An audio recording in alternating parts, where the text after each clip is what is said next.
conceptual perspective. Things people talk about a desire to be successful. All of the elements.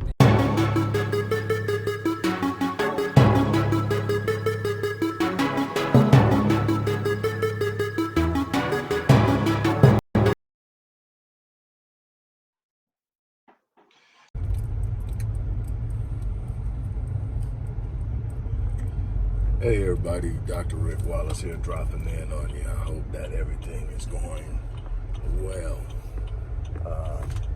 Headed to the gym. Taking a break in the day, headed to the gym.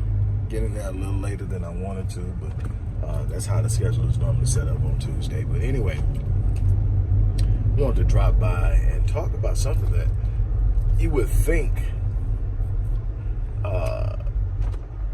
dealing with from a place of common sense that should not even be necessary. But as someone reminded me a couple of days ago, common sense is no longer that common. We are in a place now where literally we are being induced into behaving and acting emotionally. And because I'm headed to the gym, I want to up front tell you that there's probably going to be a splice in this video because it's probably going to come in two parts. On the way to the gym and on the way home or to the office from the gym. And that's just, you know, how I think it probably will end up. Maybe I can kill it and get it taken care of in the first half of this, maybe not. Look, hey, this whole thing with the presidential election and the two sides of whether Biden is the answer and, you know, Biden versus Trump and the lesser of two evils and all the other ways that it's been presented. Now it's been presented, if we don't vote for Biden, we are giving up our civil rights. We're sacrificing our civil rights. Now that, granted, that's absolutely nothing in policy, in proposed legislature that actually supports that. It's simply a mindset of a long-lived, erroneous, and fallacious idea that Democrats represent blacks. And solely based on that, no empirical, pragmatic, or tangible evidence that suggests that voting for Democrats has in some way benefited blacks, because the historical layout of Republican and Democratic administrations produce the same results. We are actually getting worse than when we started having the quote-unquote supposed full capacity to vote after the Civil Rights Act of 1963, right? Okay, so we understand we're actually worse off socioeconomically. The wealth gap is widening. And so that we understand the wealth gap and understand why that's important is because many will sit up and talk about this quote-unquote $1.3 trillion in spending power, and they would use that to suggest that blacks are better off now than when they had far less than $1.3 trillion that they're boosting into the national and global economy on an annual basis, right? Okay, let me explain something to you about power and wealth. Power and wealth is not measured by how much you have of something. In this case, economic assets in the way of cash or other hard assets like land and whatever. Okay, land, residential property, whatever other assets you can have, stocks, bonds, annuities, all these things you can invest in and increase your wealth. It's not based on how much, let's use money. Wealth and power is not based on how much money you have. It's how much money you have in relationship to others. You can have $1 million, but if everybody else got $10 million, you have no power. You have to understand that. Why? Because the wealth gap is widening, meaning the power of the white base is expanding. It's not getting smaller. So while you will see that there is more money moving around, because there's always, in other words, this is where it gets us. When you ask black people, what did Obama do? Well, the gas prices went down. So did gas prices only go down for black people? Because if it went down for everybody else, there's no gain for black people there. There's a relief for black people, but don't confuse relief with gain. Because if everybody gets the relief, nobody is harmed by the current status in that particular area, then there's no gain for one particular group. Everybody gets the break. So again, that's not something that benefits specifically black people in the way that certain policies benefited the LGBT community, specifically police departments in metropolitan cities, specifically Latino communities, specifically. We didn't get that. And so that's what we're talking about.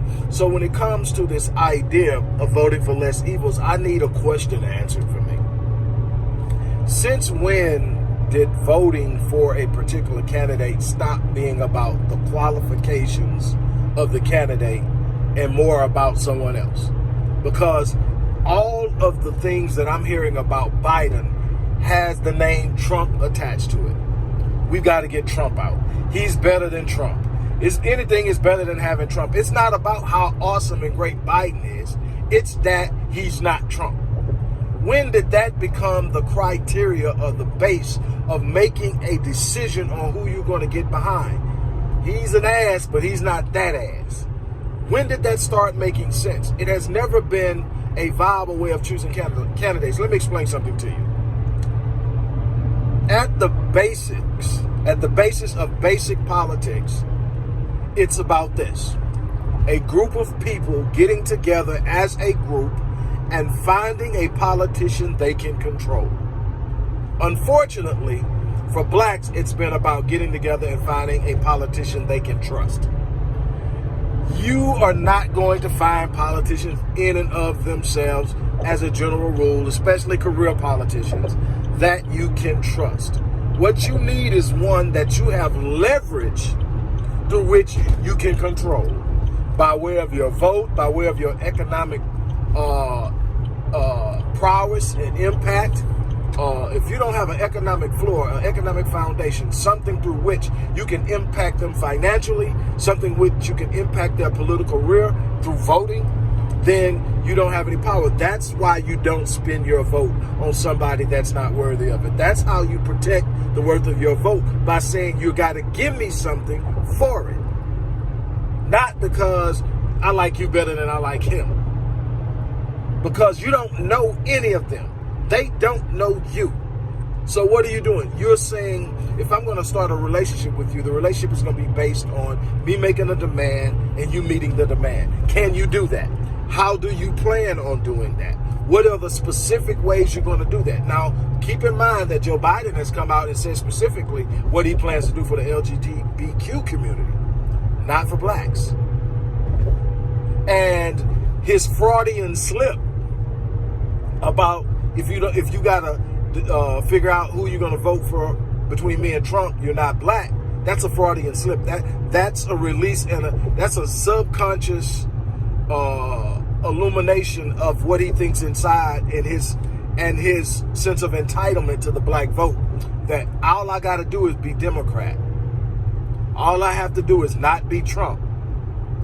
All I have to do is that, and you will totally forget everything I've done to you, everything I've lied to you about, everything I failed to follow through on, all of the unkept promises, solely based on the fact that I'm a Democrat and I'm not Trump. Not based on any type of merit that I produce. You can't look at my track record and see where I voted on your behalf. But I'm not Trump. And this is not, and here's the other foolish fallacy that's promoted through fear. A failure to vote for Biden is a vote for Trump. That doesn't even have a theoretical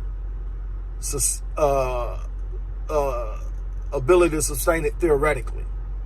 Theoretically, if I vote for someone, I vote for them. If I don't vote for them, I don't vote for anybody. If I choose not to vote for the other person. Actually, you can make the argument that not voting for Biden or Trump is voting for change. That's the theoretical argument. Not that if I don't vote for either one, I'm voting for one or the other. No, That's a scare tactic. That's how they get you out, to get you to vote for who they want you to vote for. It's like, okay, you might not like Biden, but I know you hate Trump. So if I tell you that not voting for Biden is voting for Trump, you'll vote for Biden. And you can't be that foolish, but people are. That's not even theoretically valid. Theoretically, if I choose not to vote for either one, I'm voting for change. I'm saying I'm not happy with either side. I want something completely different. That's what that is saying. And that's what you have to be willing to understand when you look at that. Is that what you have to also understand, and then I'm going to be shutting this first half down. And, you know, maybe I don't even have to come back after this. I'll see. But anyway, what you have to understand is voting is also a litmus test, especially on the federal level. It's a litmus test. What do you mean by that? It is testing how many people still believe in the system. People who don't believe in the system don't vote in a system that they don't believe in. People who are voting still believe that the system that they're participating in works. As long as a substantial amount of people are voting, they know that they can keep doing what they're doing because people still believe that the system works. And they haven't caught on. When people stop voting in large chunks, you're going to start seeing a lot of antsy politicians. Why? Because that tells them people are becoming disenfranchised in large groups, and that they are probably going to do something at some point and take action. So on that note, I'm going to get off park and get my day started at the gym. And maybe I'll check back in. Maybe I don't. I think I made my point. But definitely, we've got to do a better job of thinking, a better job of researching, a better job of... this is the only time that I see anybody even make the argument that...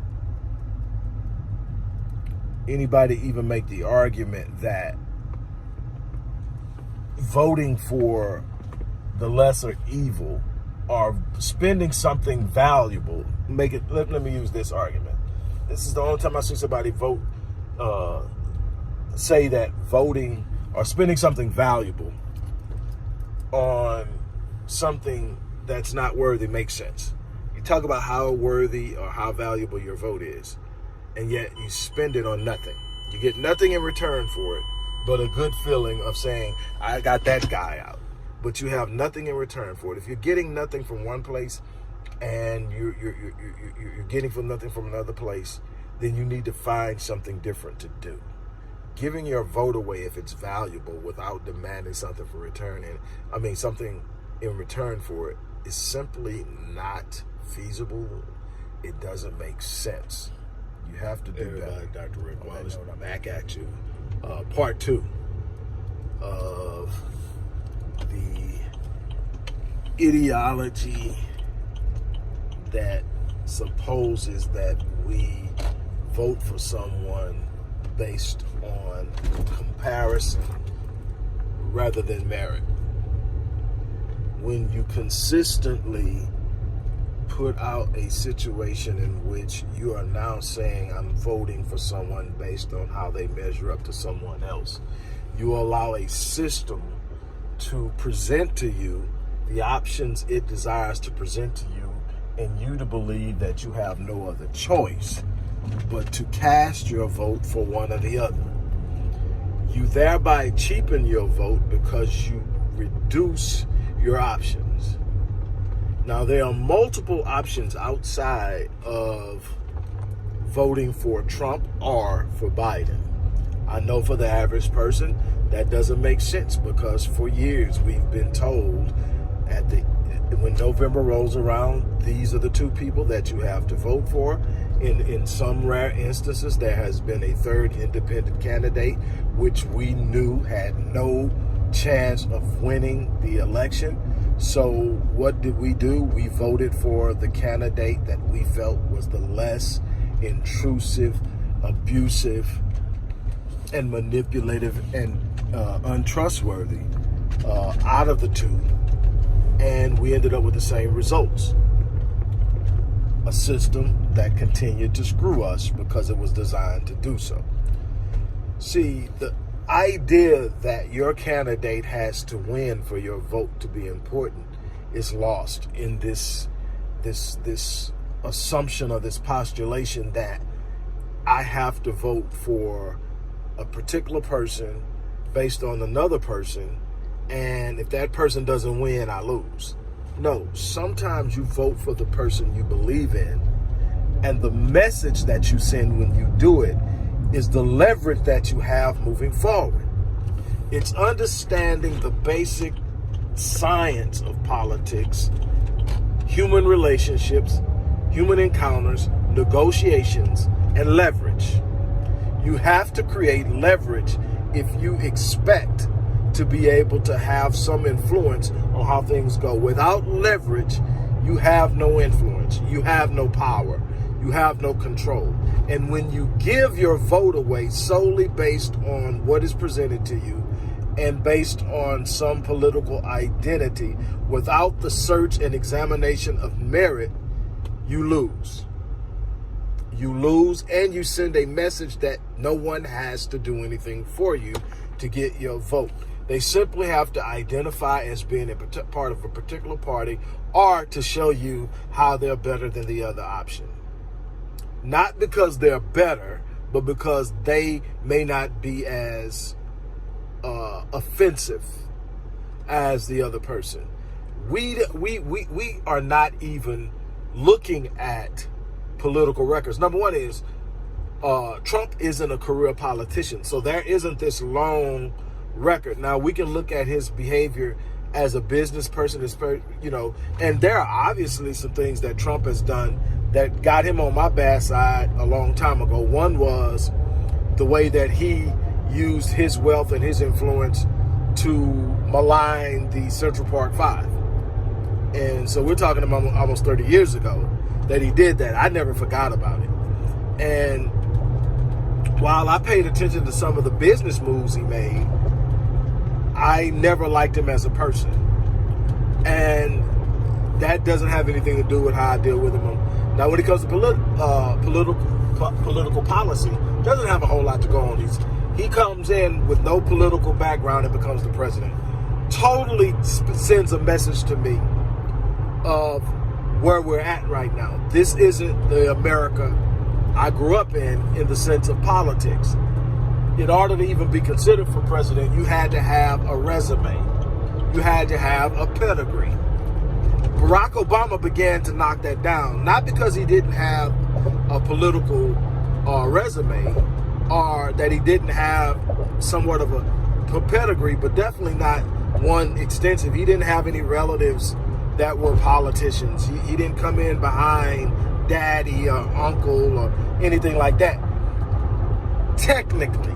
But we got to understand that he had relatives that were members of the CIA, supposedly. Okay, but what Barack Obama did is he literally put a time warp on the process of going from entry into politics to the White House. He was unheard of when we moved into this century. Unheard of 20 years ago. Just some dude. He goes through the political arena in Chicago, warp speed. Becomes a U.S. Senator, warp speed. Never writing any real legislature. Never ever building a true political record. Just becomes this unbelievably popular person out of nowhere. And you look up after a couple of terms as senator, he's the president. And nobody knows how that happened. I would tell you to go read a book by Zbigniew Brzezinski called The Grand Chessboard. It'll explain a lot. Also, Zbigniew Brzezinski had a big role in Barack Obama's rapid advancement through politics. But that's a whole nother thing. Again, things you have to actually research to gain an understanding of. Okay, that is that part of it. So then Trump comes along, no pedigree, no resume, just says, hey, man, I can do better than these guys have been doing it. You got to be tired of status quo. You got to be tired of business as usual. You got to want change. I'm going to drain the swamp. I'm going to do this. I'm going to do this. And he played on the fears of Americans, especially white conservative Americans that felt the grip on their privilege slipping, and he played on it. But he also came in and did something that totally blew up the argument that Obama supporters had that there's nothing that he could have done for us as a people because he was the president for everyone and not just blacks. Because Trump came in and immediately went to work doing whatever he wanted to do, however he wanted to do it, pissing off whoever he felt like pissing off. And it consistently has been his narrative.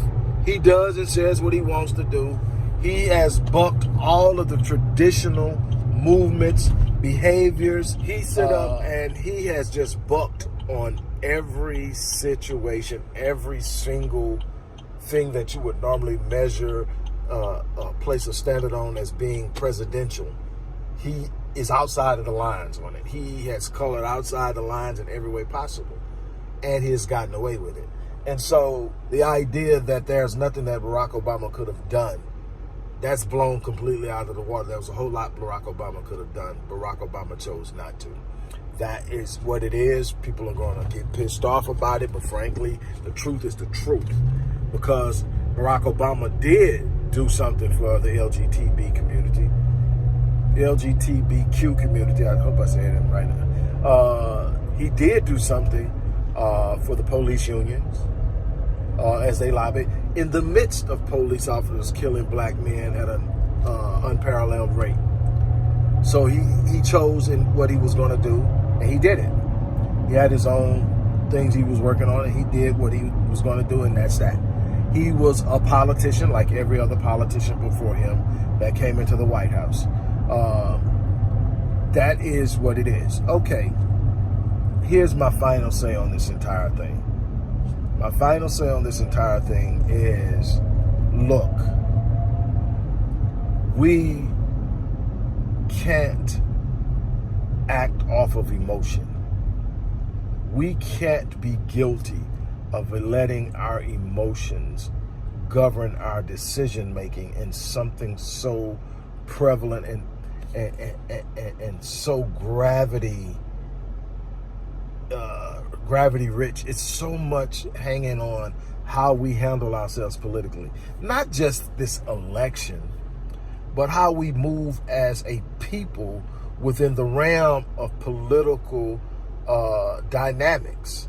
We are way outside. Again, I'll say this and I'll be done. Where everyone else understands politics and are and looking for the politician they can control, we're still believing in finding a politician we can trust. And that has never worked for us. It never will. And it's going to be up to us to realize what's going on, to make the necessary changes, and to do what is necessary to empower the next generation. That's on us. And as I say that, I'm going to get off of here. I got a stop to make before I get back to the office. You guys have an unbelievable day. Hello, everybody. Dr. Rick Wallace here, dropping in with a little special announcement for those who have followed me for any stretch of time. You know, outside of the businesses that I run, like Myriad Business Solutions, the Visionetics Institute, Odyssey Media Group, I also do a great deal of work inside of the inner city communities in Houston, Dallas, and other areas. I'm asking now, as we push a fundraiser, that you support what the Odyssey Project is doing in the inner cities, especially with programs like Black Men Lead, which is a rite of passage initiative, and Restoring Ghettos Forgotten Daughters, which is a program focused on helping young girls, but boys as well, suffering from childhood sexual abuse, rape, molestation, domestic abuse, absentee fatherhood, and so many other things. The information will be in the box. Thank you.